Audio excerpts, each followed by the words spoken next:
this three-part vlog, and we'll primarily deal with the YouTube experience as I see it.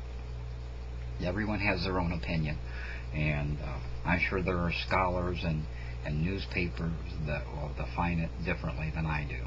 But this is what I think. When my grandfather was a boy, he would have to go outside and start walking, and it would take him the better part of a day to go 20 miles to visit, or to take care of work, or to do whatever it was that he was going to do 20 miles away. It would take him the better part of a day. The world for him was a small town called Bradley, Arkansas. Bradley, Arkansas, the last time that I was there, had a population of 920 if you came in from the southern side, 1,450 I believe it was if you came in from the northern side, and there were reasons for that as well.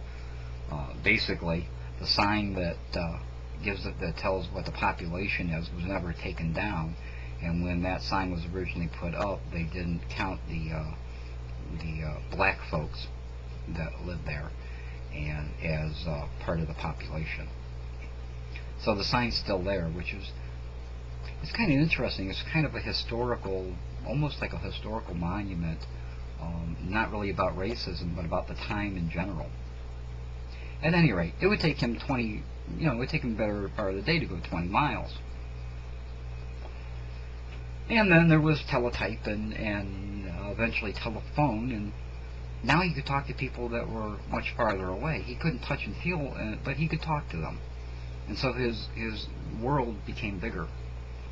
And then my father, as a boy, went to a one-room schoolhouse and was interested in technology and actually got involved in communications. His first communications job was to walk along the road from Bradley to a neighboring town called Hope, Arkansas. I'm sure a lot of you heard of that place. And what he would do is he'd take a fishing pole and unwrap the telephone lines, because when they wrapped, then they would cause static and you couldn't hear. And his job as a young youth was to unwrap the telephone lines that the wind had wrapped up. And he was interested in communications from that point on. He got a car. He actually got a car. I still have a business card from the first car that he had, which is kind of cool.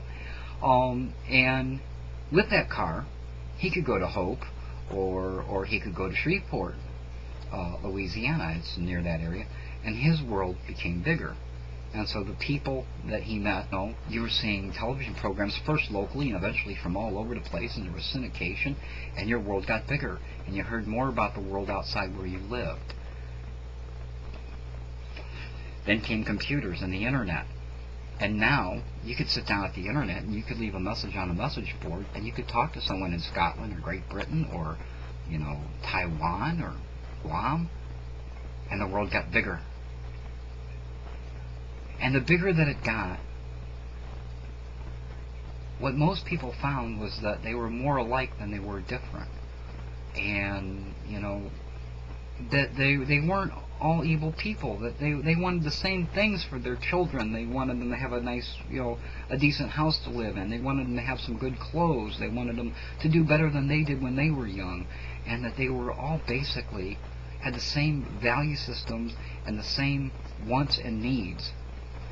And now here we are on the internet, now that's been commercialized, and pornography all over the place, and you have news all over the place, and you have people putting their opinions up, and the other people that are seeing those opinions as fact.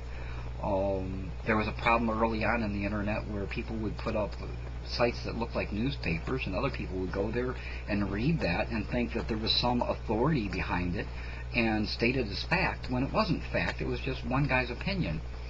And now we have YouTube, and we have cell phones that take video, and the world has become huge, and we are truly becoming a global village. And now with the advent of something like YouTube, I can reach out and touch you. I can hear your words. I can understand what you say. I can argue with you if I think you're wrong. And I can pat you on the back when I think that you're right. I can also see that you're so much like me. And that's what drew me to YouTube. When I first came here, the first thing that I saw was a video by Norna. And it was just something mundane, you know, getting a corn dog or something. And I paid attention to more than the corn dog. I paid attention to where she lived and how she lived, and I got a peek into someone's life that I wouldn't otherwise have. And learned from that. I'm a Sagittarius, and Sagittarius tend to be truth seekers. We're always trying to understand how it all works, and we're people watchers.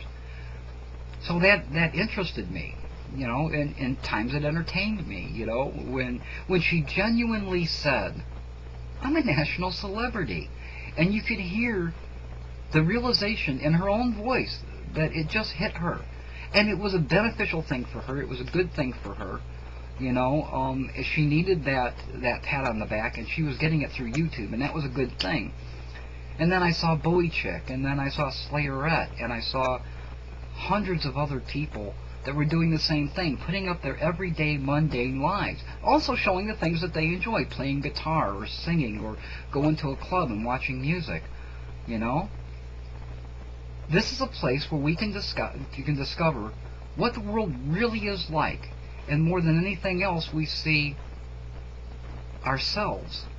Now, many people will argue with that, and they've grown up learning that to cry is weak, to not be the head of the football team is weak. And when they see someone who is crying or is the head of the football team, they point at them and say, "You're weak."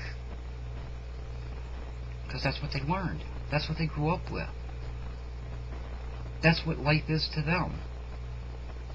And they're more than willing to put that on somebody else to make themselves feel good. And that's a shame. But it's also good that they're here, and that they're watching, and that they make their comments. These are good things too. Because in the process, accidentally, they may be learning something that will affect their life in a positive way. So that's good. But I think more than anything else, YouTube, you know, we're seeing, you know, corporations are putting up videos, you know, likes of Paramount and MTV and the E! Channel are putting things on YouTube that are commercial. And so if we have news, whenever you want the news, just bring up YouTube, do a search on news, and you can find out just about anything you want to know. You also have people like me and Lola Pickles, you know, took pictures of her local road crew sleeping on a lawn. That's a good thing too. It's a good thing because you're seeing things for what they really are now. You know, it's empowering. And you find out that we're all the same. And if you're doing things to make your life better, you're doing things to make the world better, that's a good thing. We are now literally a global village. I watch Will Smiles in Scotland, and I love it, you know, and I can relate to it. And when he shows pictures of his mother, I can relate to it, you know. I can see my mother in his mother. When you show me pictures of your friends and your sisters and your brothers, I see my friends and my sister and my brothers. And it's just like, you're my friends. In some cases, my enemies. Some people just, they don't like anything I stand for. I saw a post the other day, somebody said, you know, that I was a no-tooth redneck with no shirt, and apparently, you know, somebody needs to put up a PayPal account for me so I can afford a shirt. Well, it's because I like warm weather. I keep my room at about 80 degrees, and at 80 degrees, I don't need a shirt. And I'm comfortable this way. You know. If me not having a shirt bothers you, I'm sorry, but it's real easy for you to not watch me without a shirt, and then you won't be bothered anymore. But I love YouTube, and I think it's a powerful thing, and I think it's at its infancy of where it's going to go. We used to be afraid of Big Brother, and now we are Big Brother, because now we can point out the things in the world that we feel as human beings are counterproductive. And we can make our political statements, and we can make our religious statements, and we can make our personal statements, and stand up and collectively weigh in for what we believe in. And I think that you'll find that the majority of people are good people. The majority of people are not interested in tearing it down. They're interested in building it up. And if we can pat one another on the back for doing that, that's a good thing. So for me, that's what the Zen experience is all about.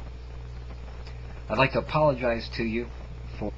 You're welcome to leave questions for me. I have Ask Zen Archer is my kind of Zen thing, and I'll answer some questions there about the more Zen related topics.